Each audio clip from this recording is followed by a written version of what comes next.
चलिए हम शुरू करते हैं बॉडी फ्लूइड्स एंड सर्कुलेशन को, है ना। इस चैप्टर में हमें क्या पढ़ना है, सर्कुलेशन के बारे में पढ़ना है, ब्लड सर्कुलेशन कैसे होता है, हार्ट के बारे में पढ़ना है, ब्लड ग्रुप्स के बारे में, ब्लड के बारे में एंड डिसऑर्डर्स के बारे में। ठीक है।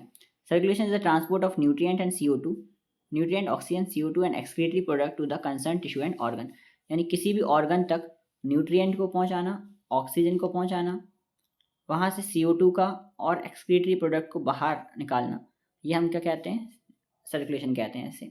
ठीक। इसके बाद for the circulation a simple organism होंगे अगर, और कॉम्प्लेक्स होंगे ऑर्गेनिज्म। सिंपल ऑर्गेनिज्म किसका यूज़ करेंगे, वाटर का यूज़ करेंगे, एंड कॉम्प्लेक्स ऑर्गेनिज्म किसका यूज़ करेंगे, अपनी बॉडी फ्लूइड ब्लड का यूज़ करेंगे, है ना। तो for simple organism sponges and coelenterate water from their surrounding are use for circulation, and complex organism use body fluids. Complex organism क्या यूज़ करते हैं, बॉडी फ्लूइड को यूज़ करते हैं। ठीक है। अब बात आती है सर्कुलेटरी पाथवे। तो सर्कुलेटरी पाथवे यानी किस तरीके से सर्कुलेशन हो सकता है। तो एक तो होता है ओपन और एक होता है क्लोज्ड। सो ओपन वाले में क्या होगा, here the blood is pumped by the heart and passes through the large vessel into the open spaces और कैविटीज कॉल्ड साइनसेस। यानी यहाँ पर क्या होगा, एक ऑर्गेनिज्म है, उसके अंदर कोई वेसल्स नहीं है इस तरीके से, ठीक, उसमें एक कैविटी होगी बस। जो हार्ट है वो जैसे ही ब्लड को पंप करेगा तो पूरी इस कैविटी में ही ब्लड भर जाएगा, कोई वेसल नहीं है तो इस कैविटी में ही क्या होगा, ब्लड भर जाएगा इस तरीके से। ठीक है। तो इसको हम क्या बोलते हैं, कैविटीज को साइनसेस बोलते हैं। तो इसको हम क्या बोलेंगे, साइनसेस। ये डायग्राम आप शॉर्ट में मतलब रफ में बना सकते हैं। अभी ये क्या बोलेंगे, इसको अपन साइनसेस बोलेंगे। ठीक। और ये हार्ट हो गया ऐसे मान लो। ठीक। तो ये ब्लड को जो पंप करता है ना, वो passes through the large vessel into open spaces. Large vessel से ओपन स्पेस में, खाली सब में फैल जाएगा ब्लड, है ना, ओपन स्पेस में फैल जाएगा, इसलिए इसको क्या बोलते हैं, ओपन सर्कुलेटरी सिस्टम। ठीक है ना। फिर क्लोज सर्कुलेटरी सिस्टम क्या होता है, देखो क्लोज में क्या होता है, blood pumped by the heart is always circulated through the blood vessel. यहाँ पर हार्ट होगा तो इसमें क्या होगा, ऐसा बना देते हैं, इसमें क्या होगा, ब्लड वेसल्स होंगी, है ना। एक से ब्लड आएगा, ठीक, एक से ब्लड बाहर जा रहा है, ठीक है, ऑक्सीजनेटेड होने के लिए आएगा यहाँ पर, फिर ऑक्सीजन लेकर बाहर जाएगा। तो इससे हम क्या बोलेंगे, क्लोज्ड सर्कुलेटरी सिस्टम। ठीक है। जो कि मोस्टली ऑर्गेनिज्म में होता है, हायर ऑर्गेनिज्म जैसे कि एनलिडा एंड कॉर्डेट्स में। कॉर्डेट्स तो सारे अपने आगे पूरे आते हैं, है ना। तो नॉन कॉर्डेट्स में अपने फाइलम आते हैं पॉरीफेरा से लेकर हेमिकॉर्डेटा तक, और कॉर्डेट्स में सारे वर्टिब्रेट्स भी आते हैं, है ना। तो वर्टिब्रेट्स में एम्फीबिया आएगा, रेप्टिलिया आएगा, एम्फीबिया, रेप्टिलिया, बर्ड्स, मैमल्स, ये सब के सब क्या होंगे, कॉर्डेट्स में आएंगे, और इस सब में क्लोज सर्कुलेटरी सिस्टम होगा। लेकिन एनालिट्स में जो है वो क्लोज सर्कुलेटरी सिस्टम होता है, ये ध्यान रखना बस, है ना। ठीक है। अब बात आती है all the fishes, all the vertebrates have muscular chambered heart. अब देखो फिश जो होती है, फिश के पास कितने चैम्बर्ड का हार्ट होता है, 2 चैम्बर का हार्ट होता है। ठीक। एम्फीबियंस जो होते हैं उनके पास कितने चैम्बर का हार्ट होता है, एम्फीबियंस को अलग से बनाना पड़ेगा, कैसे बनाऊँ, ऐसा, ठीक है, ये एम्फीबियन, उसको डायग्राम को बना लेना। एम्फीबियंस के पास कितने चैम्बर का हार्ट होगा, 3 चैम्बर का हार्ट होगा, मेढक वगैरह के पास, है ना। और रेप्टिलिया के पास कितने चैम्बर का हार्ट होता है, 3, है ना। तो रेप्टिलिया के पास कितने का होगा,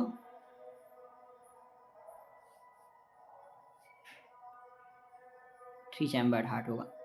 ठीक, ये ध्यान रखना है। इसके तो देखो बढ़ता जा रहा है ना अपना लेवल, फिश से, है ना, फिश से एम्फीबिया, और एम्फीबिया से रेप्टिलिया, है ना। फिश रहती है पानी में, उससे बाहर निकलेगा तो एम्फीबिया आएगा।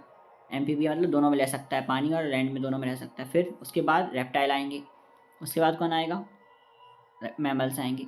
तो फिश में 2 चैम्बर्ड, एम्फीबिया में 3 चैम्बर्ड, रेप्टाइल्स में भी 3 चैम्बर्ड, तो यहाँ पे 3 चैम्बर्ड है। और फिर मैमल्स और बर्ड्स में क्या आएगा, 4 चैम्बर्ड। तो ये 4 है, ये दोनों 3 है, और ये वाला कितना है, 2 चैम्बर है। ठीक। इसके बाद अब बात आती है एट्रिया और वेंट्रिकल। देखो जब एक ही अपना चैम्बर होगा, 2 चैम्बर होंगे अपने, तो एक एट्रिया होगा, एक वेंट्रिकल होगा, कोई दिक्कत नहीं। फिर जैसे अगर कुछ बढ़ना होगा तो पहले एट्रिया बढ़ेगा, ठीक, एट्रिया एक वेंट्रिकल होगा। फिर जब इसमें भी 3 चैम्बर, तो 2 एट्रिया एक वेंट्रिकल होगा। जब दोनों हो जाएंगे तो 2 एट्रिया और 2 वेंट्रिकल हो जाएंगे। ठीक। पहले एक एट्रिया एक वेंट्रिकल, फिर 2 एट्रिया एक वेंट्रिकल, फिर 2 एट्रिया 2 वेंट्रिकल। पहले कौन बढ़ता है? एट्रिया बढ़ता है। ठीक, बस इसमें एक्सेप्शन है, क्रोकोडाइल्स में भी 4 चैम्बर्ड हार्ट होता है। जिस तरीके से मैमल्स और बर्ड्स में होता है उसी तरीके से क्रोकोडाइल्स में भी 4 चैम्बर्ड हार्ट होता है, जबकि ये रेप्टाइल्स है। रेप्टाइल होने के बाद भी ये इसमें 4 चैम्बर्ड हार्ट होता है, तो ध्यान रखना। चलो अब आते हैं types of circulation. Types of circulation कितने टाइप का होता है? सिंगल सर्कुलेशन हो सकता है, या इनकम्प्लीट डबल हो सकता है, या फिर डबल सर्कुलेशन हो सकता है। तो ये क्या है देखो, जैसे फिश है, फिश में कितने चैम्बर का हार्ट है? 2 चैम्बर का हार्ट है, ये हार्ट है मान लो फिश का। ठीक, अब इसमें यहाँ से इम्प्योर ब्लड आएगा और यहाँ से प्योर ब्लड बाहर आएगा। यहाँ से इम्प्योर ब्लड आया, फिर यहाँ से जो भी होना है होकर यहाँ से प्योर ब्लड बाहर निकल जाएगा। ऐसे बोलेंगे सिंगल, एक ही बार सर्कुलेशन हुआ, ऐसे बोलेंगे सिंगल सर्कुलेशन। ठीक है ना। तो अब यहाँ पे क्या होता है देखो, heart receive impure blood only, heart को सिर्फ इम्प्योर ब्लड मिलता है, तो डीऑक्सीजनेटेड ब्लड उसके पास आया, हार्ट के पास, गिल्स के पास गया, गिल्स में ऑक्सीजनेटेड हुआ और बॉडी के पास चला गया। ध्यान से देखो, ऐसे हार्ट के पास ब्लड आया जो कि डीऑक्सीजनेटेड था, उसने गिल्स को दिया, गिल्स ने उसमें ऑक्सीजन भरा और ऑक्सीजन भरने के बाद वो बॉडी के पार्ट्स के पास चला गया, है ना। फिर बॉडी के पार्ट्स के पास गया, वापस से ब्लड डीऑक्सीजनेटेड हो जाएगा जो कि हार्ट के पास जाएगा। यानी हार्ट ने पंपिंग करी, लिंकेज को दिया ब्लड गिल्स को, फिर गिल्स ने वापस लंग्स को नहीं दिया, गिल्स ने अपना ब्लड वापस लंग्स को वापस हार्ट को नहीं दिया, इसलिए डबल सर्कुलेशन नहीं है। कैसा है? सिंगल है। इनकम्प्लीट डबल में क्या होता है देखो, इन एम्फीबियंस एंड रेप्टाइल्स वैसे लेवल बढ़ रहे हैं, जैसे फिश था, फिर फिश से एम्फीबिया रेप्टाइल थे, है ना, फिर बर्ड्स और मैमल थे। ठीक, तो ये इस तरीके से ही बढ़ रहा है।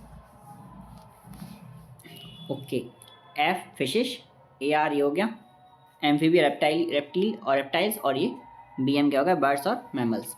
अब इनमें डबल होता है, इनमें क्या होगा? Incomplete double. इनमें क्या होगा? सिंगल। इनमें कितने चैम्बर हार्ट था? 2 चैम्बर। इनमें कितने चैम्बर था? 3 चैम्बर। इनमें कितने चैम्बर है? 4 चैम्बर। या इसका मतलब 4 चैम्बर होगा तो डबल सर्कुलेशन होगा, 3 होंगे तो इनकम्प्लीट डबल होगा, 2 होंगे तो सिंगल सर्कुलेशन होगा। ठीक है, अब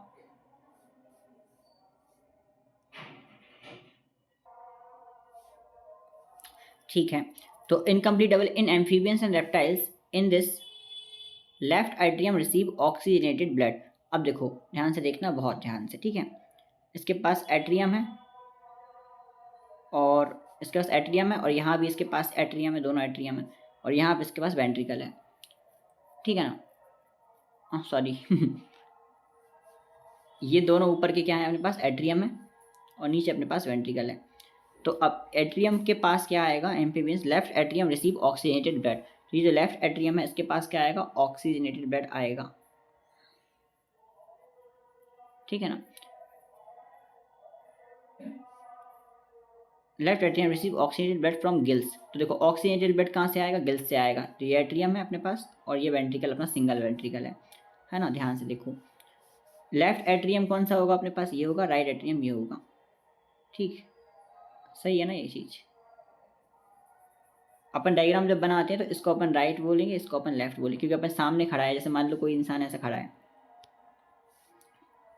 ये उसकी बैक है, ठीक, बैक है, और यहाँ उसका हैंड, तो ये वाला उसका है। अगर बैक है वो उसकी ये, तो फिर ये वाला उसका राइट हैंड होगा और ये वाला उसका लेफ्ट हैंड होगा। लेकिन इंसान को पलट के खड़े कर रहे हैं अपन, पलट के खड़ा कर रहे हैं, तो ये उसका फ्रंट है। ठीक, और ये उसका फ्रंट है, तो सामने ये जो दिख रहा है ये वाला हिस्सा, ये उसका राइट हैंड होगा और ये उसका लेफ्ट हैंड होगा। तो हम डायग्राम में हमेशा ऐसा बनाएंगे कि सामने कोई खड़ा है हमारे, तो ये वाला क्या हो जाएगा? राइट एट्रियम, ये वाला हो जाएगा लेफ्ट एट्रियम, और ये क्या हो जाएगा? वेंट्रिकल हो जाएगा सिंगल। ठीक है ना, ये ध्यान रखना। अब देखो ये राइट और ये लेफ्ट हो गया। Left atrium receive oxygenated blood from the gills. तो गिल्स से लेफ्ट एट्रियम के पास क्या आया? ऑक्सीजनेटेड ब्लड आया। ठीक, फिर क्या होगा? Lungs, skin. अब जो गिल से आ सकता है, लंग से आ सकता है, स्किन से आ सकता है, तीनों मोड हैं। गिल से भी आ सकता है ये ब्लड, लंग्स से भी आ सकता है और स्किन से भी आ सकता है ना। ऑक्सीजनेटेड कहीं से भी हो सकता है, वो गिल से हो जाएगा, लंग्स से हो जाएगा, स्किन से हो जाएगा, डिपेंड करता है ऑर्गेनिज्म कौन सा है। ठीक है, तो ये आ गया ब्लड यहाँ पर। अब right atrium get deoxygenated blood from body other part.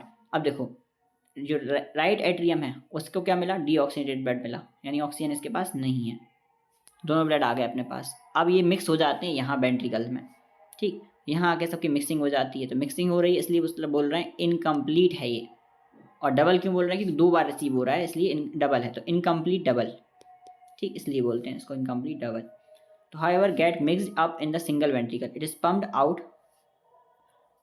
तो मिक्स्ड ब्लड को पंप कर देता है बाद में, ठीक है, मिक्स्ड ब्लड को भी पंप कर दिया इस तरीके से, ठीक है। अच्छा, वेंट्रिकल, एक और बात ध्यान से समझ लो यहाँ पर कि ये जो वेंट्रिकल है ये सिंगल है, ये राइट एट्रियम, ये लेफ्ट एट्रियम है, और ये वेंट्रिकल, इसमें राइट लेफ्ट नहीं है। इसमें ब्लड एक बार आ गया तो पंप होगा सीधा, उसमें कहीं नहीं बताया है, मतलब कहीं नहीं है लेफ्ट और राइट, तो ये एक ही है ना, इसलिए लेफ्ट राइट नहीं है यहाँ पर, ये सीधा पंप करेगा, तो ये इसको बोलते हैं इनकम्प्लीट है और डबल है, ठीक है। अब आती है अपन के पास डबल सर्कुलेशन। देखो, बर्ड्स और मैमल्स में right atrium get deoxygenated blood and passes to right ventricle.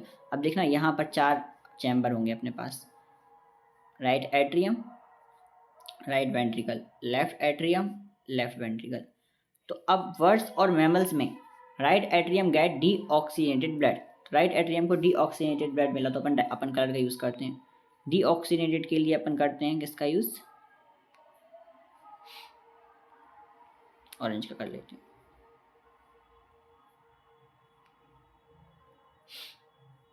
इसका करते हैं, तो डीऑक्सीजनेटेड ब्लड इसको मिला है, अभी इसमें ऑक्सीजन नहीं है, ये यहाँ पर आके बैठ गया, ठीक।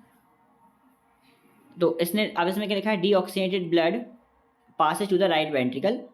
अब ये जो है ना वो राइट वेंट्रिकल में चला जाएगा, यहाँ आ गया, ठीक। And left atrium get oxygenated blood. अब लेफ्ट एट्रियम को क्या मिला, ऑक्सीजनेटेड ब्लड, ऑक्सीजनेटेड ब्लड को रेड बनाते हैं,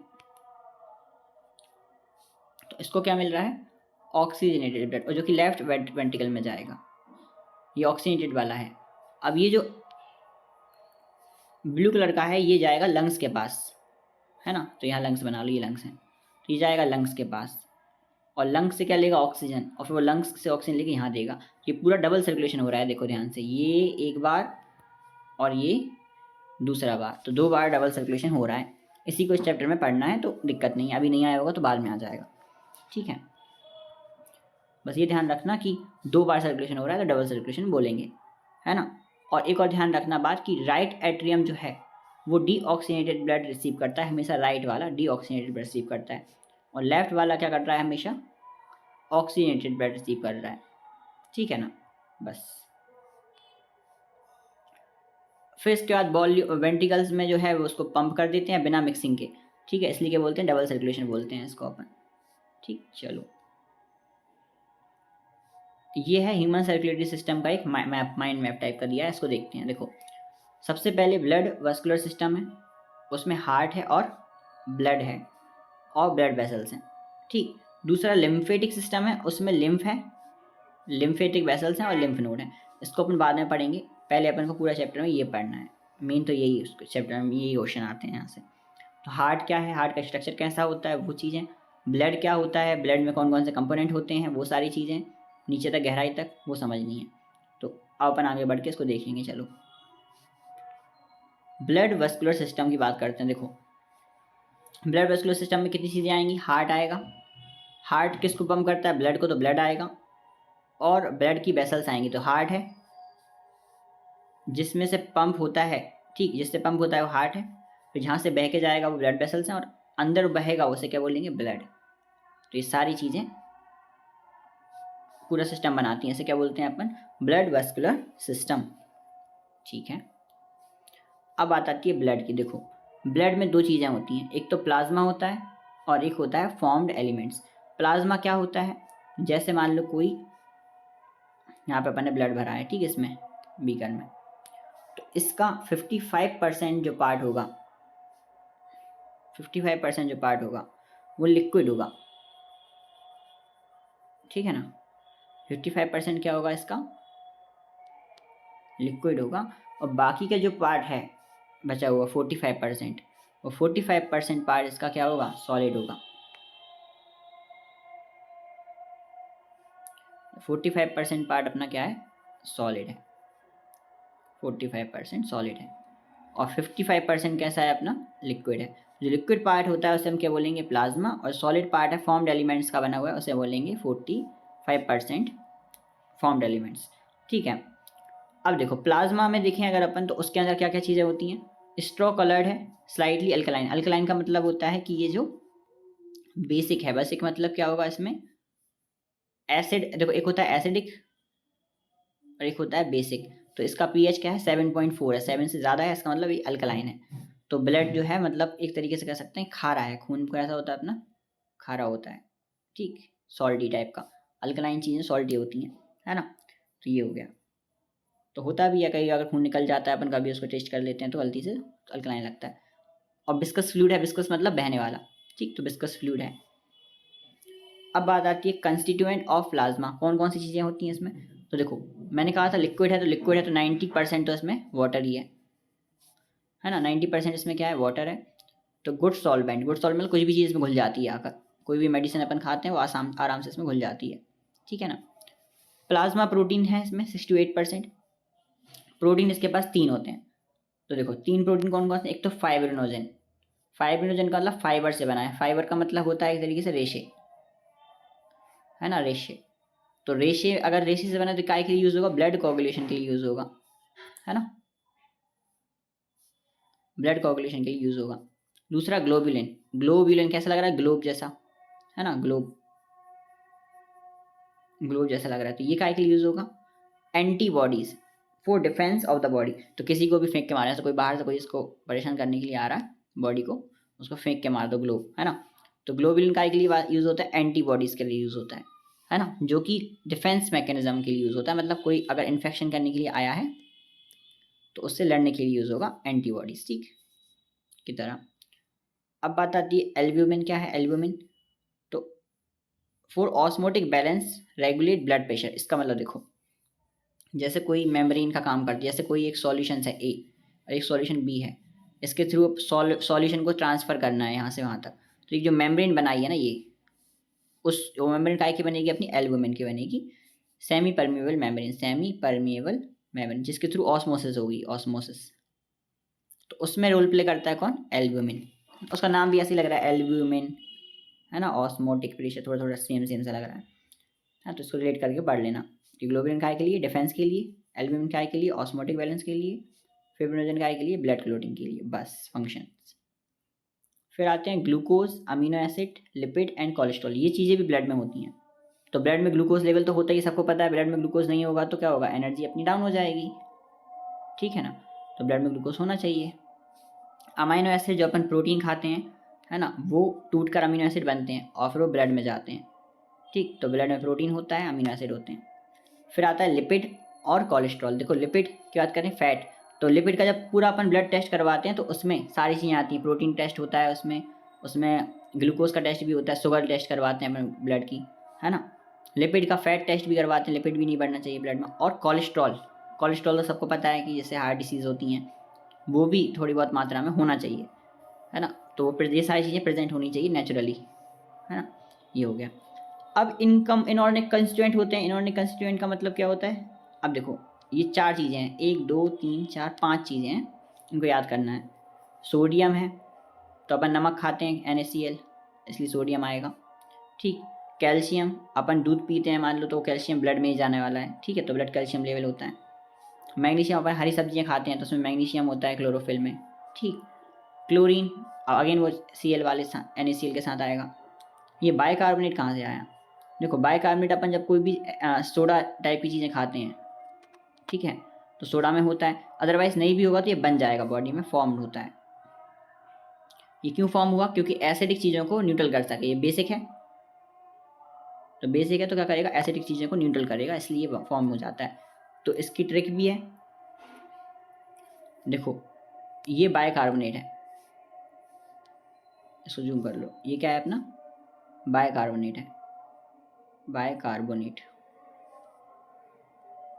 ये क्लोरीन है, क्लोरीन।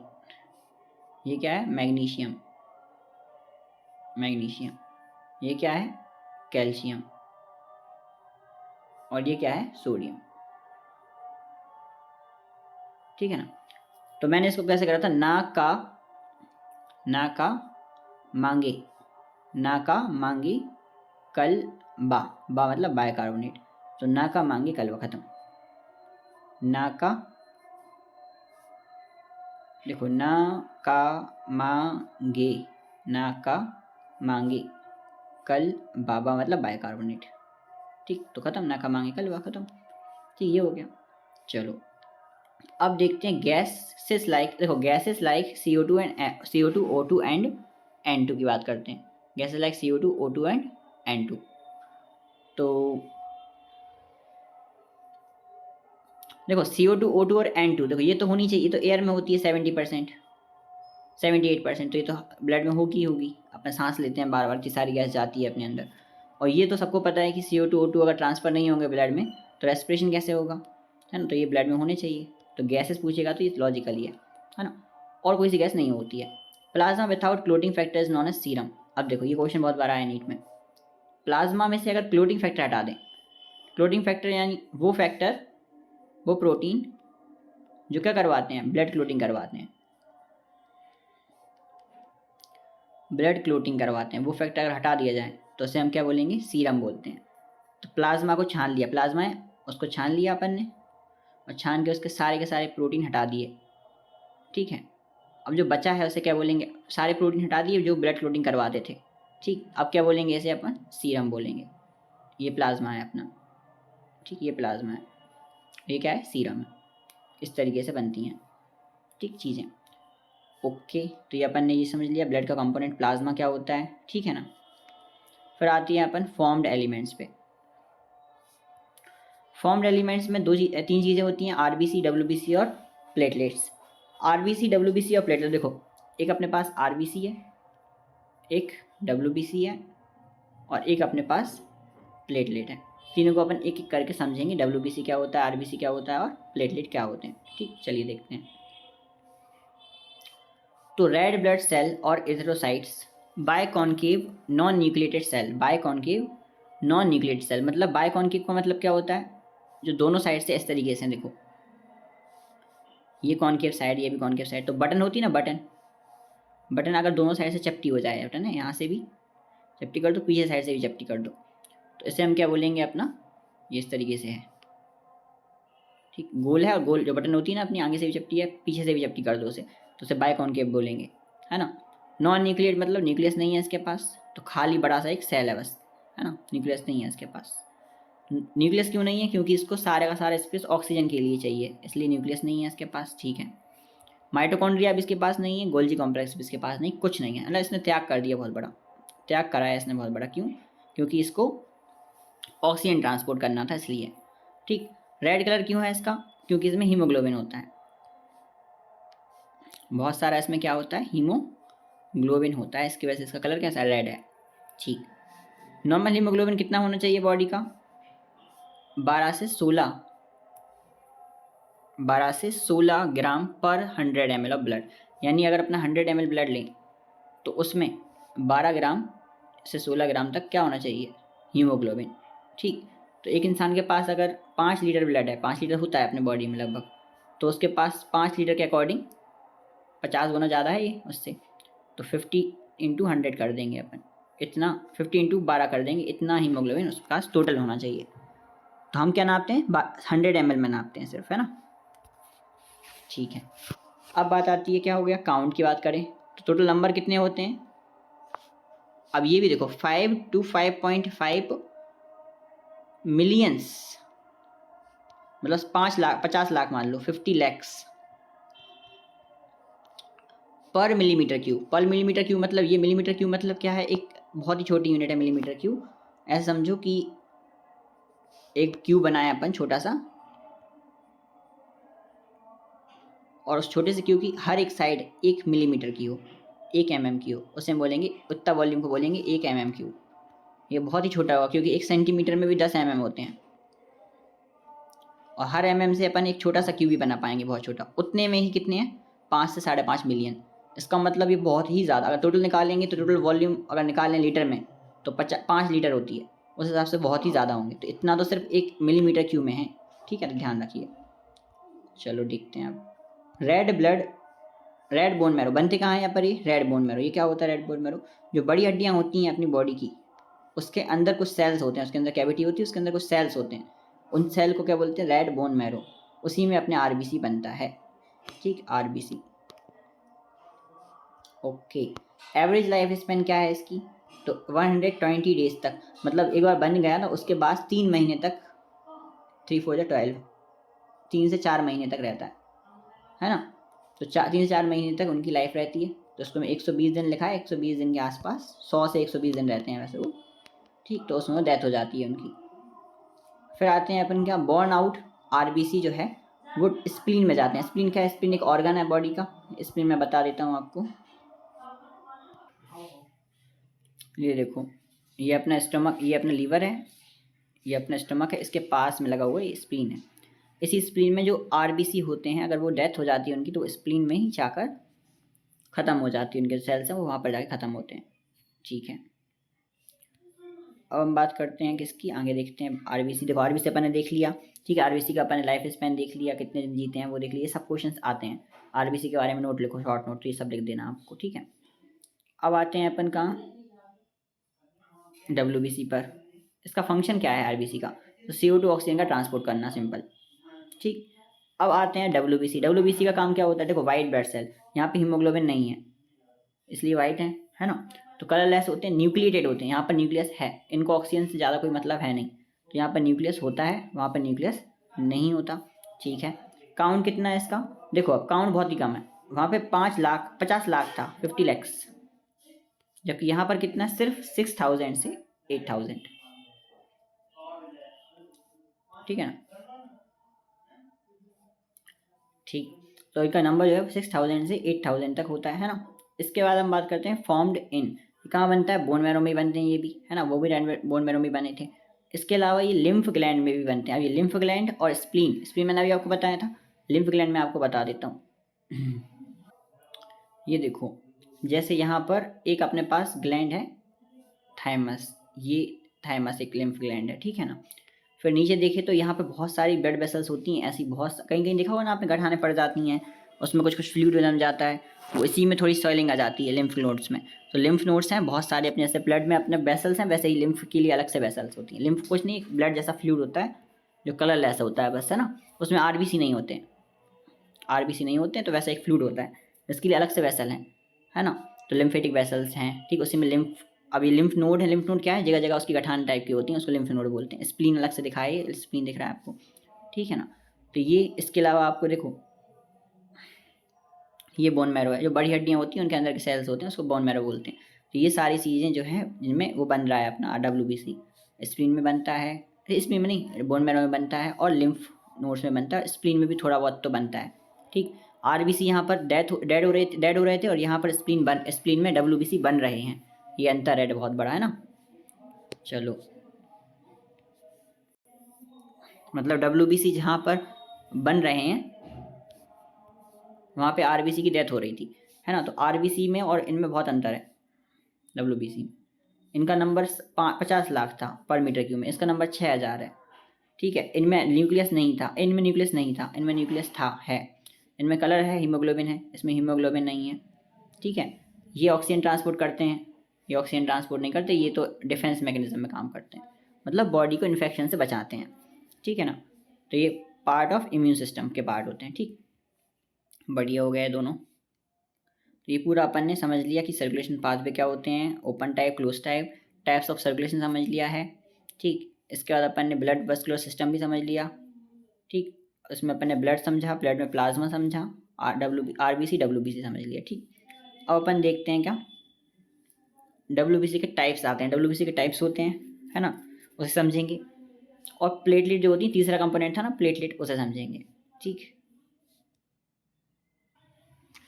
ठीक है, अब आते हैं अपन टाइप्स ऑफ डब्ल्यूबीसी। अब देखो डब्ल्यूबीसी दो टाइप के होते हैं। ठीक है, एक है अपना ग्रेन्युलोसाइट और एक है अपना अग्रेन्युलोसाइट। ठीक, जो ग्रेन्युलोसाइट होता है, अब देखो यहाँ पर ग्रेन्युलोसाइट के फिर से 3 टाइप हैं, तो उसको थोड़ा अच्छे से बनाते हैं अपन।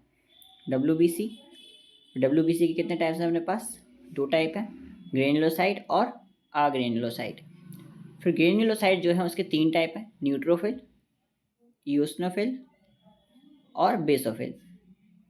इसके अपने पास दो टाइप हैं, लिम्फोसाइट्स और मोनोसाइट्स। तो ऐसा करके 1 2 3 4 5, ये 5 चीज़ें हैं, पांचों के बारे में तुमको पढ़ना है।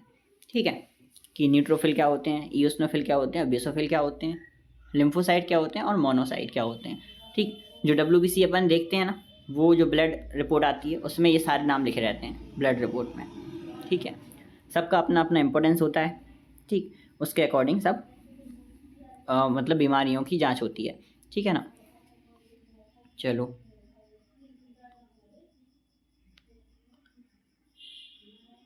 अब देखो ग्रेनुलोसाइट की बात करते हैं। ग्रेनुलोसाइट कितने टाइप के होते हैं? 3 टाइप के, न्यूट्रोफिल, इओसिनोफिल और बेसोफिल। न्यूट्रो मतलब न्यूट्रल है एकदम, इओसिनोफिल मतलब एसिडिक हैं, और बेसोफिल मतलब बेसिक हैं। तो 3 टाइप के नेचर हो सकते हैं किसी के भी, एसिडिक, बेसिक या न्यूट्रल। तो ऐसे ये भी एसिडिक, बेसिक या न्यूट्रल होते हैं। न्यूट्रल को न्यूट्रोफिल बोलते हैं, एसिड को एसिडोफिल बोलते हैं। इओसिनोफिल, देखो इओसिनो मतलब साउंड कट रहा है। बेसोफिल, बेसिक को बेसोफिल बोलते हैं। ठीक है ना। तो अब देखना ध्यान से, सबसे ज़्यादा अमाउंट में कौन है? न्यूट्रोफिल। तो न्यूट्रल वाले हैं तो सबसे ज़्यादा होने चाहिए। ठीक है, मतलब नेचर जो है ब्लड का मोस्टली न्यूट्रल ही होता है, थोड़ा बहुत ही अल्कलाइन होता है, इसलिए थोड़े बहुत ही अल्कलाइन वाले थोड़े बहुत ही होंगे, है ना। भाई ज़्यादातर क्या होंगे? न्यूट्रल ही होंगे। ठीक है। इओसिनोफिल क्या होता है? इओसिनोफिल एसिडिक, तो थोड़े से एसिडिक ज़्यादा, एसिडिक बेसिक से थोड़े से ज़्यादा हैं, 2 to 3%। तो इनका परसेंट की टेंशन मतलब इनकी परसेंट की ट्रिक बता दूंगा मैं आपको। इनके फंक्शन देखो, न्यूट्रोफिल क्या है? सोल्जर ऑफ द बॉडी, है ना। सोल्जर ऑफ द बॉडी यानी बॉडी में लड़ाई भड़ाई का काम करेंगे, वो क्या होंगे? अपने सोल्जर ही होंगे। आपको पता है सोल्जर सेना में सबसे ज़्यादा होते हैं, न्यूट्रोफिल सबसे इसलिए ज़्यादा है नंबर में। ठीक है, फिर बात करते हैं इओसिनोफिल। इओसिनोफिल 2 से 3% रेजिस्ट इन्फेक्शन, यानी अब कोई भी अगर बाहर से लड़ने के लिए आएगा तो उस इन्फेक्शन से लड़ने के लिए अपने पास एसिडोफिल्स हैं, है ना। और कॉज एलर्जिक रिएक्शंस, ये बॉडी में एलर्जिक रिएक्शन कॉज करवाते हैं। मतलब जैसे कभी एलर्जी होती है, उस एलर्जी की वजह से कभी अपन को सर्दी हो जाती है, सर्दी जुकाम हो जाता है, तो वो कौन ने करवाया, किसने करवाया? वो एसिडोफिल्स ने ही करवाया। क्यों करवाया? क्योंकि ये बॉडी को पता चल सके कि बाहर से कोई आया है ना, बाहर ही कोई एंटीजन आया है बॉडी में, तो एलर्जिक रिएक्शन करवा देते हैं। अपन को पता चल जाता है कि बाहर से कोई इन्फेक्शन आया है, तो अपन उसका इलाज करवाते हैं, जिससे उसकी डेथ हो जाती है, एंटीजन की डेथ हो जाती है। अगर एलर्जी ना हो, अगर एंटीजन के आने, बाहर से कुछ आने से, एंटीजन से आने से सर्दी जुकाम नहीं होंगे और अपन को पता नहीं चलेगा, तो अपन उसको मारेंगे नहीं, और मारेंगे नहीं तो वो नुकसान पहुंचाएगा और ज़्यादा। ठीक, इसलिए ये सब होता है अपने फ़ायदे के लिए होता है। ठीक, चलो बढ़िया। बेसोफिल्स क्या करते हैं? देखो बेसोफिल्स 0.5 से 1% है, और भी कम हो गए। ठीक, ये हिस्टामिन, सेरोटोनिन और हेपरिन 3 केमिकल हैं। हिस्टामिन, सेरोटोनिन, और हेपरिन, ये बेसिक सब्सटेंस होते हैं। हिस्टामिन हो गया, सेरोटोनिन हो गया, हेपरिन हो गया, ये सब क्या है? बेसिक सब्सटेंसेस हैं, इनको ही सीक्रेट करते हैं। अच्छा, इनसे क्या होता है? इनसे भी इन्फ्लेमेटरी रिएक्शंस, यानी इनसे भी एलर्जिक रिएक्शंस ही होती हैं, है ना। ये दोनों एक ही काम कर रहे हैं बेसिकली, चाहे वो बेसोफिल हो और चाहे फिर वो एसिडोफिल हो, दोनों का काम एलर्जी करवाना है। ये भी एलर्जी करवाते हैं, ये भी इन्फ्लेमेटरी रिएक्शंस करवाते हैं, एलर्जी ही करवाते हैं मतलब। ठीक है, अब बात आती है कि किसकी? एग्रेनुलोसाइट्स। ठीक, तो यहाँ तक अभी क्या हो रहा था? सोल्जर हो रहे हैं बॉडी के, सोल्जर का काम कर रहे हैं, और 2 चीज़ें एलर्जी करवा रही हैं। ठीक है, ग्रेनुलोसाइट क्या करते हैं? देखो लिम्फोसाइट, जैसे कि ये स्मॉलेस्ट WBC होते हैं, बहुत छोटे, मतलब इनकी साइज बहुत छोटी होती है। ठीक है, विथ लार्जेस्ट न्यूक्लियस, लेकिन इनका न्यूक्लियस बहुत बड़ा है। मतलब कहने का ये है कि ऐसे कोई बड़ा सेल है और उसका एक न्यूक्लियस है बढ़िया सा। इनमें ऐसा है कि छोटा है सेल बहुत, लेकिन उस सेल की कंपैरिजन में उसका जो न्यूक्लियस है वो बहुत बड़ा है। तो ये सेल बड़ा है लेकिन इसका न्यूक्लियस छोटा है, ये सेल छोटा है लेकिन इसका न्यूक्लियस बड़ा है। तो स्मॉलेस्ट, कितनी अच्छी लाइन है देखो, smallest WBC with largest nucleus, है ना, न्यूक्लियस सबसे बड़ा है। तो उसका डायग्राम बना लेना आप छोटा सा। ठीक, कि भैया एक बड़ा सा न्यूक्लियस, एक छोटा सा सेल, उसके पास एक बहुत बड़ा सा न्यूक्लियस है। ठीक है, तो अब इसमें भी 2 चीज़ें आती हैं लिम्फोसाइट में, बी लिम्फोसाइट। लिम्फोसाइट में 2 चीज़ें आती हैं, B lymphocyte and T lymphocyte. देखो बी लिम्फोसाइट और टी लिम्फोसाइट अलग अलग काम है इन दोनों के। बी लिम्फोसाइट क्या करेगा? ये एंटीबॉडी को बनाता है, एंटीबॉडी को बनाता है, ठीक है ना।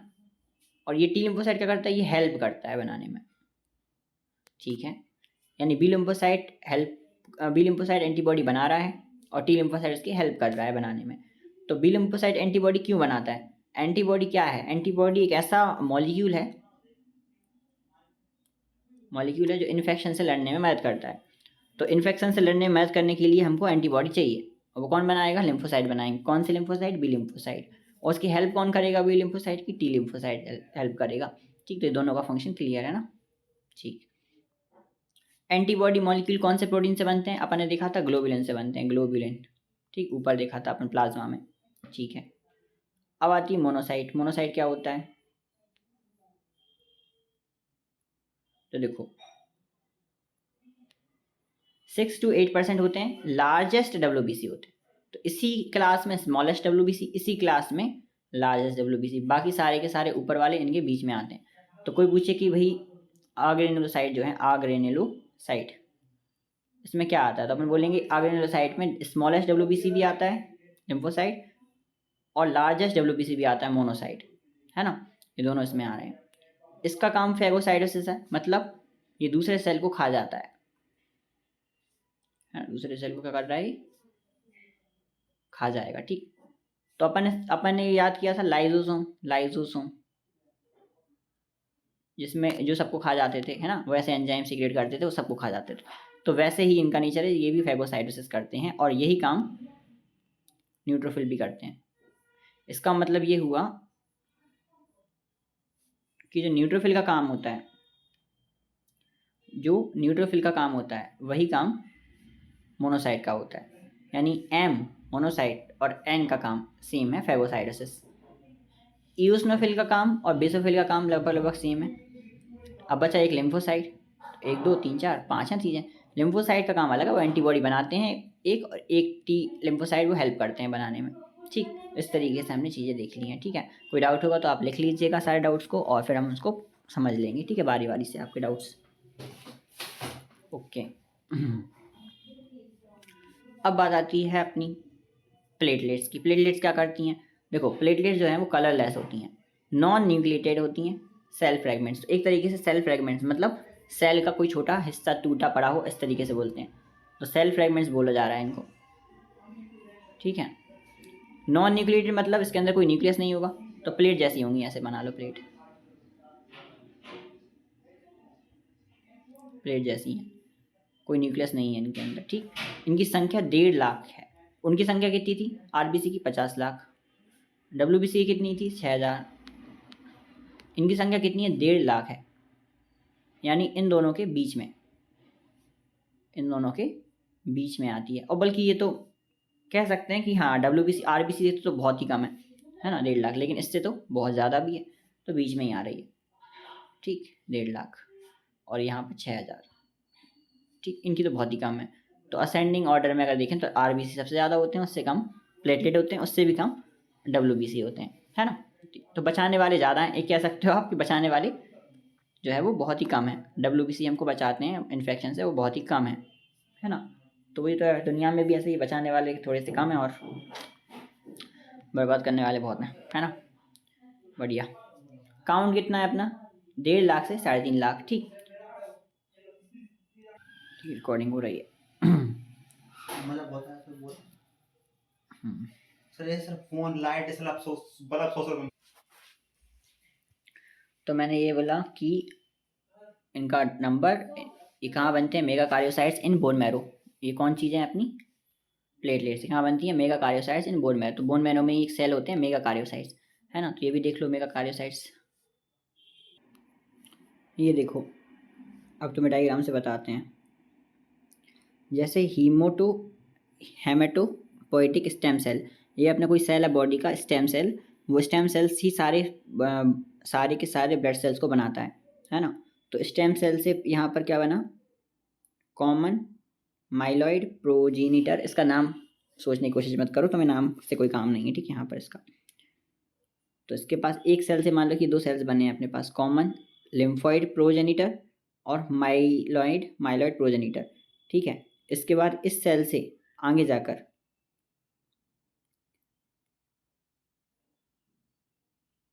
ये सेल्स बने, मास्ट सेल, मेगाकार्योसाइट्स। मेगाकार्योसाइट्स जो बना है उसी से फिर आगे जाके थ्रोम्बोसाइट यानी प्लेटलेट बने।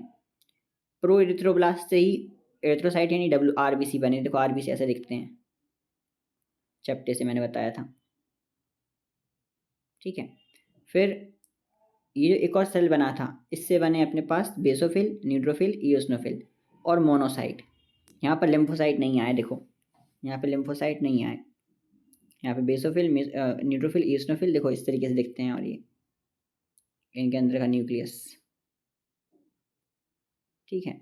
और जो मोनोसाइट थे वो सबसे लार्जेस्ट थी, वो भी यहाँ आ गया, ठीक। तो यहाँ पे पूरा RBC इस पूरा अपना ब्लड इस तरीके से बना है, ठीक, इन दोनों से और ये WBC से, है ना। WBC में एक और बचे हैं अपने पास, कौन, लिम्फोसाइट। तो लिम्फोसाइट यहाँ बनेंगे, लिम्फोब्लास्ट से स्मॉल लिम्फोसाइट और नेचुरल किलर सेल, है ना, ये अपने लिम्फोसाइट हैं। लिम्फोसाइट में अपने पास नेचुरल किलर सेल भी हैं और स्मॉल लिम्फोसाइट भी हैं। तो इस जितनी भी चीज़ें अपन ने पढ़ी थी वो सारी चीज़ें यहाँ आ गई, ठीक।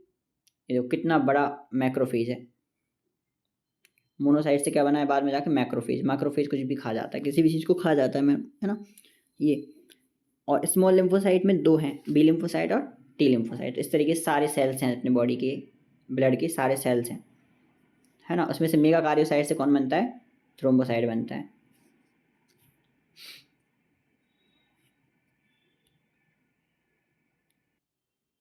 ये रही सबकी इमेज, RBC हो गया, ठीक है। ये न्यूट्रोफिल, यूसनोफिल और बेसोफिल ये इस तरीके से हो गए, ये पहचानने के लिए आ सकते हैं, ठीक है। बाकी अपना मोनोसाइट बड़ा है और लिम्फोसाइट छोटे छोटे हैं, और ये अपने प्लेटलेट हो गए। तो इसमें तो कोई दिक्कत नहीं है, क्वेश्चन नहीं आएगा, इसमें कोई दिक्कत नहीं, इसमें कोई दिक्कत नहीं, ये चारों अपन को आने चाहिए। तो देखो सबसे छोटे और सबसे बड़ा न्यूक्लियस लिम्फोसाइट में होता है, तो ये हो गया। मोनोसाइट सबसे बड़े होते हैं, तो ये हो गया, है ना। मोनोसाइट सबसे बड़े होते हैं और इसमें एक ही न्यूक्लियस दिख रहा है, एक ही लोब है। अब इनकी बात करते हैं अपन तीनों की। देखो ये हेडफोन जैसा लग रहा है, हेडफोन से अपन गाने सुनते हैं, तो सुनो, यू सुनो, यू सुनो, सुनो सुनो, सुनो ला रहा है इसमें, देखो सुनो, सुनो आ जाए तो ये समझ लो कि ये हेडफोन है, ठीक, इस तरीके से। अब बचा अपना बेसोफिल और न्यूट्रोफिल। न्यूट्रोफिल में बहुत सारे लोग हैं, ठीक, ये दोनों एक ही जैसे लग रहे हैं लेकिन है नहीं है, ठीक। ये बहुत पास में, देखो यहाँ पे कुछ रबड़ रिंग है, यहाँ पे ये बचा एक ही अपने पास। अब न्यूट्रोफिल में तो बहुत सारे हैं, रिंग लोग हैं, बचा एक ही अपना, इसको बोलेंगे बेसोफिल, है ना। इस तरीके से पहचानना है। अब आते हैं अपन ब्लड कोगुलेशन पर। ब्लड कोगुलेशन क्या होता है, देखो it is the mechanism for haemostasis. Haemostasis मतलब क्या होता है, prevention of blood loss through injury. मतलब ब्लड लॉस ना, ब्लड अपना लॉस में ना जाए, बाहर वेस्ट ना हो, इसलिए अपन क्या करते हैं, ब्लड कोगुलेशन करते हैं। At the site of injury, जो भी अपनी इंजरी हुई है जहाँ पर अपन को, वहाँ पर अपन ही करते हैं, ठीक। फॉलोइंग इवेंट्स ऑकर, देखो क्या क्या होता है वहाँ पर वो देखते हैं अपन, क्वेश्चन आ सकता है इसका, है ना। तो सबसे पहले प्लेटलेट और टिश्यू जो है वो रिलीज करेंगे थ्रोम्बोप्लास्टिन। तो प्लेटलेट आ गया और टिश्यू आ गया। प्लेटलेट और टिश्यू ने क्या रिलीज किया, थ्रोम्बोप्लास्टिन रिलीज किया। थ्रोम्बोप्लास्टिन ये केमिकल है ना, थ्रोम्बोप्लास्टिन से बनता है थ्रोम्बोकाइनेस एंजाइम। ये थ्रोम्बोकाइनेस एंजाइम बन गया, ठीक, थ्रोम्बोकाइनेस एंजाइम बन गया थ्रोम्बोप्लास्टिन से। फिर थ्रोम्बोकाइनेस एंजाइम जो है वो अब वो कुछ करेगा, एंजाइम में तो कुछ काम करेगा, वो प्रोथ्रोम्बिन को थ्रोम्बिन में कन्वर्ट करता है। तो प्रोथ्रोम्बिन को काय में कन्वर्ट कर देगा, थ्रोम्बिन में कन्वर्ट कर देगा, ठीक है। प्रोथ्रोम्बिन को थ्रोम्बिन में कन्वर्ट कर दिया। Prothrombin to thrombin enzyme in the presence of Ca+2। Thrombin, अब ये प्रोथ्रोम्बिन को थ्रोम्बिन एंजाइम में कन्वर्ट कर दिया। थ्रोम्बिन भी एक एंजाइम है, थ्रोम्बिन क्या करेगा, फिब्रिनोजेन को फिब्रिन में कन्वर्ट करेगा। तो बहुत लंबी कहानी है इसकी, है, तो मैंने इसको ऐसे बनाया। देखो सबसे पहले क्या हुआ, थ्रोम्बोप्लास्टिन रिलीज हुआ, थ्रोम्बोप्लास्टिन ने क्या बनाया, थ्रोम्बोकाइनेस, प्रोथ्रोम्बिनेस है ये, है ना। अब थ्रोम्बोकाइनेस क्या करता है, थ्रोम्बोकाइनेस क्या करेगा, प्रोथ्रोम्बिन को थ्रोम्बिन में कन्वर्ट करेगा। फिर ये थ्रोम्बिन क्या करेगा, फिब्रिनोजेन को फिब्रिन में कन्वर्ट करेगा, और इससे फिर अपने थ्रेड बन जाएंगे। तो इसको क्या याद कैसे रखें, देखो थ्रोम्बोकाइनेस का सपना था कि प्रोथ्रोम्बिन बने थ्रोम्बिन, अब ये थ्रोम्बिन का सपना है कि फिब्रिनोजेन बने फिब्रिन। मतलब देखो थ्रोम्बोकाइनेस से शुरू करेंगे कहानी। प्लेटलेट और टिश्यू ने थ्रोम्बोप्लास्टिन बनाया, थ्रोम्बोप्लास्टिन बनाने के बाद वो क्या बना, थ्रोम्बोकाइनेस। तो अपन यहाँ से शुरू करते हैं कहानी थ्रोम्बोकाइनेस से। तो थ्रोम्बोकाइनेस का सपना था प्रोथ्रोम्बिन बने थ्रोम्बिन, मतलब थ्रोम्बोकाइनेस क्या करेगा, प्रोथ्रोम्बिन को थ्रोम्बिन बनाएगा, है ना। अब ये थ्रोम्बिन का सपना है कि फिब्रिनोजन बने, फिब्रिन। अब ये फिब्रिनोजन जो है वो फिब्रिन बने, ये किसका सपना है, थ्रोम्बिन का। तो थ्रोम्बोकाइनेस ने प्रोथ्रोम्बिन को थ्रोम्बिन बनाया, फिर थ्रोम्बिन ने फिब्रिनोजन को फिब्रिन बनाया, है ना। तो ये है, तो डोरेमोन वाला गाना गाना है अपन को। तो कैसे गाना है, थ्रोम्बोकाइनेस का सपना था, क्या सपना था, प्रोथ्रोम्बिन बने थ्रोम्बिन। अब देखो थ्रोम्बोकाइनेस का सपना तो यही होगा ना, प्रोथ्रोम्बिन थ्रोम्बिन जैसा। तो प्रोथ्रोम्बिन बने थ्रोम्बिन, प्रो है, प्रो से प्रो हटा दिया, थ्रोम्बिन बन गया। अब ये थ्रोम्बिन का सपना है कि फिब्रिनोजन बने, फिब्रिन। हमेशा देखो फिब्रिनोजन जो है वो क्या बना पाएगा, फिब्रिन बना पाएगा। प्रोथ्रोम्बिन क्या बना सकता था, थ्रोम्बिन बना सकता था। ठीक, ये कहानी। ओके, तो इसे ध्यान रख लेना थोड़ा सा। बस इसमें क्या है, कैल्शियम एंजाइम चाहिए होता है किसको, प्रोथ्रोम्बिन से थ्रोम्बिन जब बन रहा होता है ना, तो कैल्शियम एंजाइम चाहिए होता है, ध्यान रखना है। ठीक, यानी कैल्शियम जरूरी है क्लोटिंग के लिए। बढ़िया। अब हम आते हैं ब्लड ग्रुप्स पर। देखो ब्लड ग्रुप हमारे पास कितने हैं, 4 हैं। तो किसने डिस्कवर किया ब्लड ग्रुप को, कार्ल लैंड स्टीनर ने डिस्कवर किया। ठीक है, एबीओ ब्लड ग्रुप अपने पास सिस्टम होता है एबीओ ब्लड ग्रुप का, तो इसे देखो ध्यान से। ये 4 अपने पास ब्लड ग्रुप हैं, ए बी ए बी और ओ। उसको मैं आपको एक डायग्राम से बताता हूँ। इसको अपन ऐसे करते हैं, देखो जैसे मान लो ये आरबीसी है, इस आरबीसी पर ये अगर एंटीजन ए टाइप का एंटीजन है, ये कौन है, ए टाइप का एंटीजन है। ये ए टाइप का एंटीजन अगर प्रेजेंट है ना, एंटीजन ए बोला गया है इसको हम, है ना, गरुड़ पुराण में इसके लिए एंटीजन ए बोला गया है। तो एंटीजन ए अगर प्रेजेंट है तो हम बोलेंगे ब्लड ग्रुप ए है। आरबीसी के सरफेस पे ये वाला अपना एंटीजन बी है, ये अपना एंटीजन बी। अगर एंटीजन बी प्रेजेंट है तो इसे हम बोलेंगे ब्लड ग्रुप बी है। ठीक, ये तो सिंपल ए बी हो गया। दोनों ही साथ में प्रेजेंट है तो ए बी हो जाएगा, और दोनों ही प्रेजेंट नहीं है, दोनों ही एब्सेंट हैं एंटीजन, तो इसे हम बोलेंगे ब्लड ग्रुप ओ। ठीक, ये तो बात हो गई एंटीजन की। अब आते हैं एंटीबॉडी। एंटीबॉडी हमेशा प्लाज्मा में होती हैं, है ना। तो प्लाज्मा में एंटीबॉडी जो होती हैं वो आरबीसी के अपोजिट होंगी, है ना। तो ऐसे आरबीसी के अपोजिट होंगी, जैसे कि यहाँ पर एंटीजन ए है, तो एंटीजन ए है तो एंटी बी, एंटीबॉडी कौन सी होगी, बी होगी। एंटीजन अगर बी है तो फिर एंटीबॉडी क्या होगी, ए होगी। इसको बोलते हैं anti A body, anti A antibody, anti B antibody. लेकिन दोनों ही एंटीजन प्रेजेंट है तो फिर क्या करेंगे, तो कोई सी फिर एंटीबॉडी नहीं होगी। और जब दोनों ही एंटीजन नहीं है तो एंटी ए और एंटी बी बॉडी दोनों होंगी, है ना। यानी मेन जो मकसद है हमारा उसका अपोजिट कर देना। जैसे यहाँ पर एंटीजन ए था तो बी कर दिया, बी था तो ए कर दिया। दोनों हैं, दोनों हैं तो आप कुछ भी नहीं कर सकते हैं, क्योंकि देखो, क्योंकि ए है तो ए नहीं आ सकता, बी है तो बी नहीं आ सकता, ए भी दोनों है तो ए भी दोनों नहीं आ सकते, है ना। यहाँ पर तो कुछ भी नहीं है तो फिर दोनों आ सकते हैं, तो एंटी ए और एंटी बी दोनों एंटीबॉडीज आ सकती हैं, बस प्लाज्मा में आएंगी, ध्यान रखना। चलो फिर एंटीजन इन आरबीसी सेल। देखो अब एंटीजन ए था तो ए हो गया, एंटीजन बी था तो बी हो गया, दोनों हैं तो ए बी हो गया, और कोई नहीं था तो ये अपना नन हो गया। ठीक, इतना ध्यान रख लेना।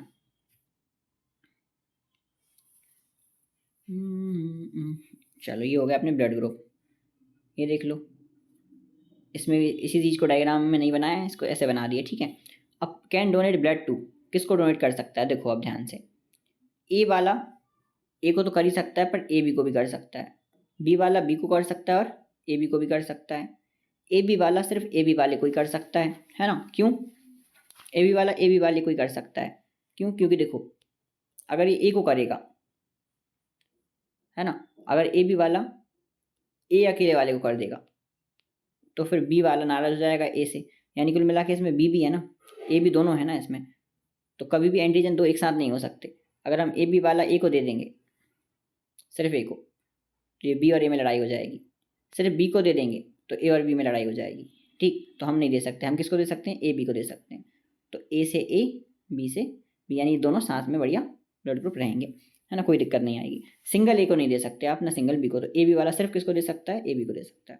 ठीक, ओ वाला किसको देगा, अब देखो ओ वाले के पास तो कुछ है ही नहीं लड़ाई भड़ाई करने के लिए, किसी के पास भी दे दो कोई दिक्कत नहीं, ओ सबको दे सकता है क्योंकि ओ के पास कुछ ऐसा है ही नहीं है ना।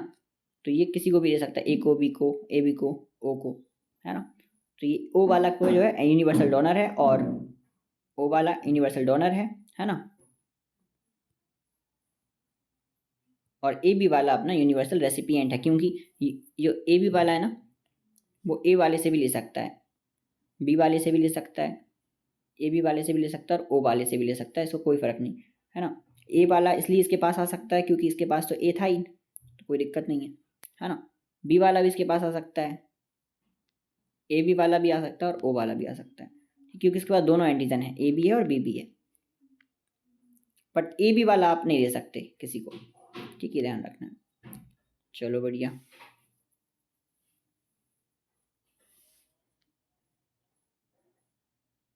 फिर आती है बात किसकी, तो ये सब बातें इसमें लिखी हैं थ्योरी में ना, इसको पढ़ लेंगे। अब बात आती है अपनी कहाँ, R H grouping. R H grouping क्या होती है, देखो आर एच ग्रुपिंग, तो देखो जैसे अपने पास ए ब्लड है, बी ब्लड है, ए बी है और ओ है, इनके साथ साथ अपना पॉजिटिव नेगेटिव भी लगा रहता है, पॉजिटिव और नेगेटिव। तो पॉजिटिव नेगेटिव क्या था, वो पॉजिटिव नेगेटिव होता है अपना आर एच ग्रुपिंग। तो आर एच पॉजिटिव हो सकता है, नेगेटिव हो सकता है। आर एच क्या होता है, देखो R H factor is another antigen found in RBC. RBC में एक और चीज़ होती है जो प्रेजेंट होती है सरफेस पर, इसको ऐसे बना दो, ऐसे बना दो, इमेजिनरी बना लिया अपन ने, ठीक, आर एच। अब ये फैक्टर प्रेजेंट हुआ तो पॉजिटिव, ये फैक्टर एब्सेंट हुआ तो नेगेटिव, है ना। तो मेनली देखो are H positive means the presence of R H factor, negative means absence of R H factor. 80% human कैसे हैं, आर एच पॉजिटिव ही हैं, यानी ज़्यादातर ब्लड कैसे मिलते हैं, पॉजिटिव ही मिलते हैं। Anti R H antibody are not naturally found. अब एंटी आर एच एंटीबॉडीज तो नेचुरली फाउंड होती नहीं है, मतलब कोई इंसान अगर आर एच पॉजिटिव है तो उसके अगेंस्ट में एंटीबॉडी होती नहीं है कुछ, तो एंटीबॉडी होती नहीं है। So the are H negative person can receive, R H negative person can receive R H positive blood. अभी ध्यान रखना बहुत इंपॉर्टेंट है, इसको सुनो। एक इंसान, ठीक है, और एक दूसरा इंसान, ये वाला जो है ना वो आर एच पॉजिटिव है और ये वाला आर एच नेगेटिव है, ठीक है। अब आर एच नेगेटिव पर्सन अगर है तो इसके पास सिंपली क्या कह सकते हैं अपन कि इसके पास आर एच फैक्टर नहीं है, तो इसके पास आर एच फैक्टर नहीं है, और ना इसके पास कुछ भी ऐसा है जो आने वाले ब्लड को अपोज करेगा, कुछ है ही नहीं इसके पास अपोज करने के लिए। तो किसी का भी ब्लड ले सकता है, यानी पॉजिटिव वाले का ब्लड ये ले सकता है, कोई दिक्कत नहीं। तो ये पॉजिटिव का भी ले सकता है और नेगेटिव का भी ले सकता है, कोई दिक्कत नहीं होगी। लेकिन लेकिन तो अपन क्या कह सकते हैं, R H negative person can receive R H blood positive blood only ones. अब देखो एक बार इसने ले लिया, मान लो अपने पास क्या था, ये पर्सन है, ये आर एच नेगेटिव था, तो इसने पॉजिटिव पर्सन का ब्लड एक बार ले लिया, ठीक। अब इसके पास पॉजिटिव ब्लड भी है और नेगेटिव ब्लड भी है। नेगेटिव ब्लड का मतलब वो ब्लड जिसके पास आर एच फैक्टर नहीं है, पॉजिटिव वो ब्लड जिसके पास आर एच फैक्टर है।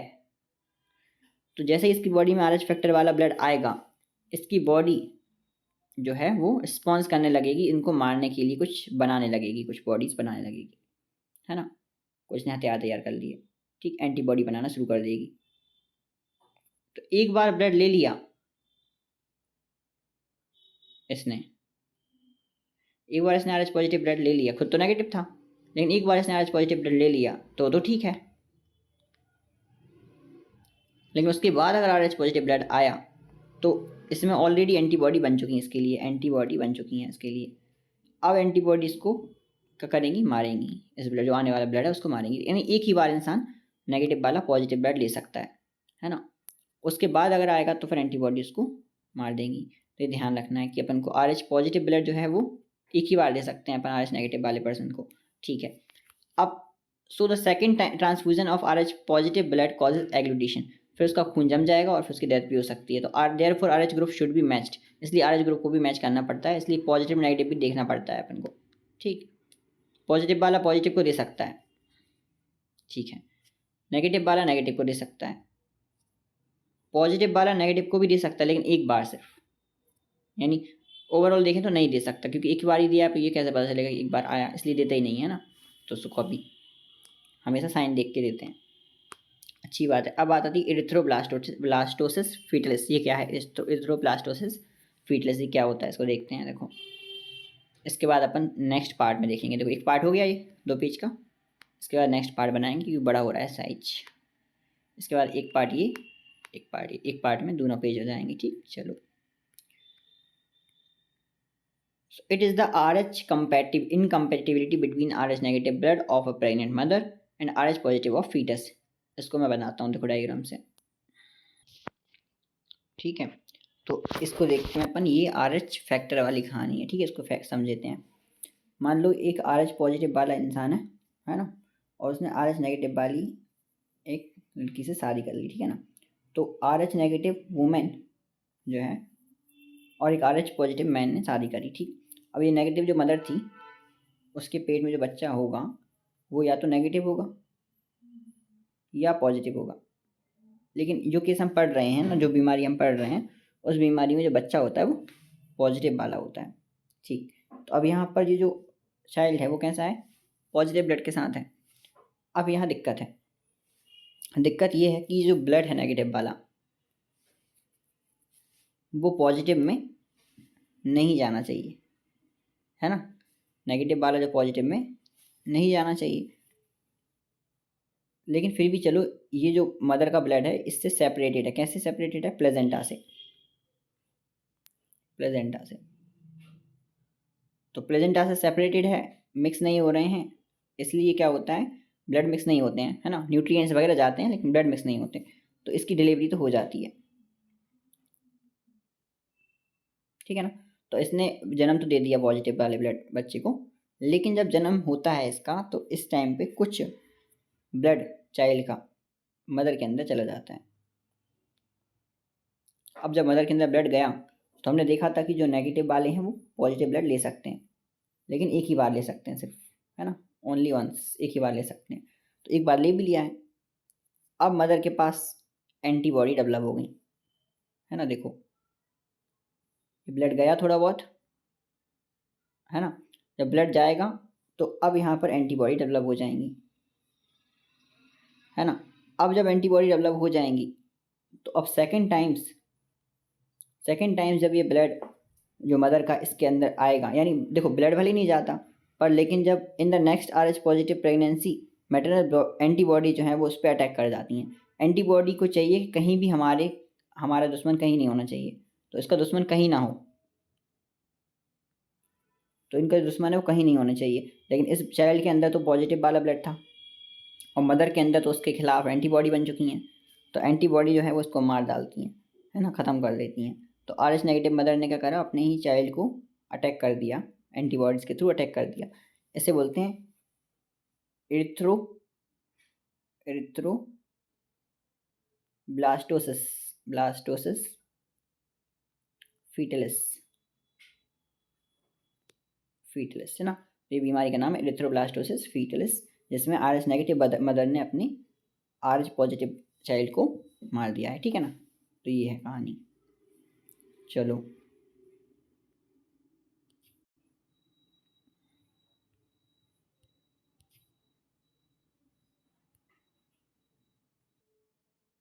तो मैंने जो भी समझाया अभी उसके अकॉर्डिंग इसको पढ़ना, है ना, वो सारी कहानी इससे समझ में आ जाएगी, ठीक है। कि किस तरीके से RH पॉजिटिव मदर ने RH नेगेटिव चाइल्ड को, है ना, हार्म पहुंचाया। इसको बोलते हैं इरिथ्रोब्लास्टोसिस फीटलिस, है ना। ये अपना टॉपिक ख़त्म। अब अपन ने ब्लड के बारे में सब समझ लिया, ब्लड ग्रुप के बारे में समझ लिया, क्लोटिंग के बारे में थोड़ा बहुत समझ लिया। अब ब्लड वेसल्स की बारी आती है और हार्ट की बारी आती है। इसको अपन नेक्स्ट पार्ट में देखेंगे, है ना। पूरा नेक्स्ट पार्ट में ब्लड वेसल्स, मतलब ब्लड के बारे में देख लिया। अब हार्ट और ब्लड वेसल्स को अपन नेक्स्ट पार्ट में देखेंगे और उसी में अपन डिसऑर्डर्स वगैरह देख लेंगे, ठीक। तो ख़त्म हो जाएगा। चलिए।